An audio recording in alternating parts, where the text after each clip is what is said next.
Yeah la famille, bien bonjour, bienvenue dans le T-Talk, votre émission sur l'histoire et la culture afro-caribéenne et alliée, proposée par les équipes d'ODEF. On commence comme d'habitude avec notre éphéméride de la semaine. Nous sommes le dimanche 12 avril 2026.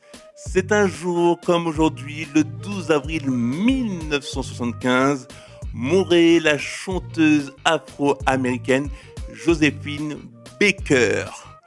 Le 13 avril 1964, l'acteur afro-américain Sidney Poitier remporte l'Oscar du meilleur acteur. Sidney Poitier est la deuxième personne noire à remporter un Oscar après Hattie McDaniel en 1940. Le 7 avril 1993, mourait l'inventeur guadeloupéen Georges Nicolo. Georges Nicolo a inventé quelque chose qui a révolutionné le monde.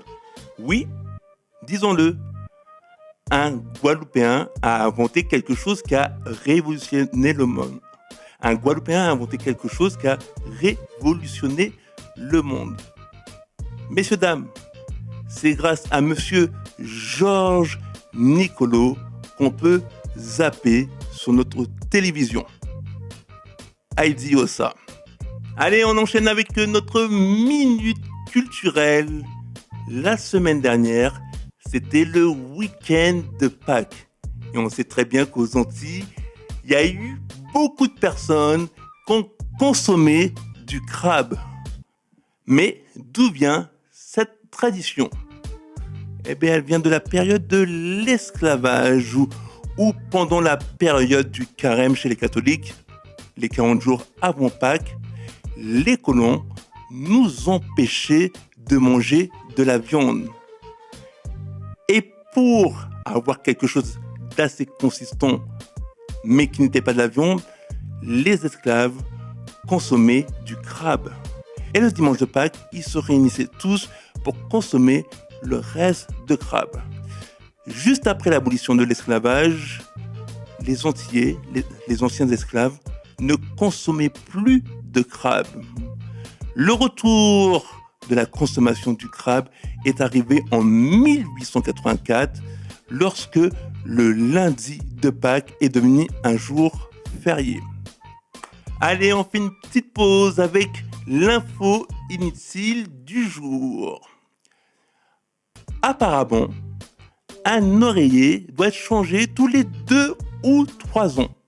J'ai bien dit apparemment, parce que moi ça fait 10 ans que j'ai le même oreiller. Il faudrait peut-être que je change. Allez, on reprend le cours de notre T-Talk en rendant hommage aux tubes et au folklore de la musique antillaise. Musique aka tonton.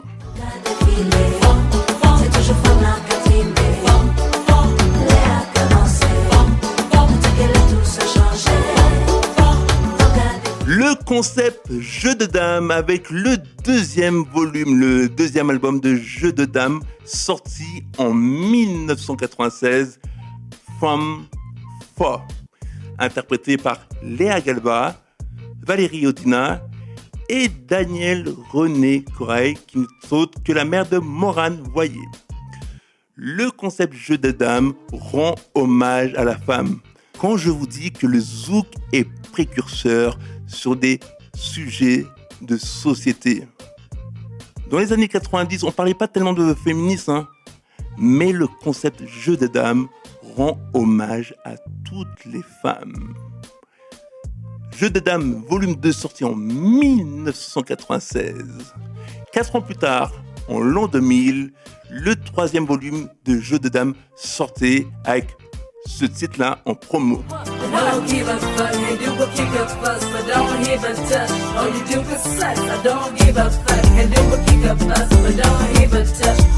Vous avez oublié ce son-là, hein? Shady Dan Evan Touch, sur l'album Jeu de dames volume 3.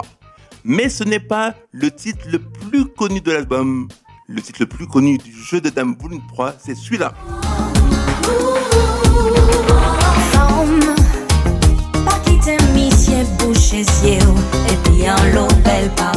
Le fameux son de Edith Lefel, Belle Powell, sur le concept Jeu de dames, volume 3. On fait un bon 4 ans plus tard, en 2004, avec le 4e volume de Jeu de dames, avec le titre de Cindy Faustin, Crois en ton étoile.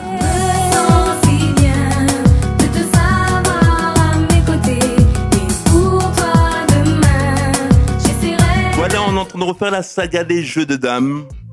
Mais vous êtes en train de dire que je suis en train de vous endormir. Non, vous inquiétez pas, je vous endors pas. Oui, on a vu le Jeu de dames volume 2. On a vu le Jeu de dames volume 3. On a vu le Jeu de dames volume 4. Vous inquiétez pas, je ne vous endors pas. Mais je vous donne quand même un petit somnifère avec Jeu de dames volume 1, sorti en 1994.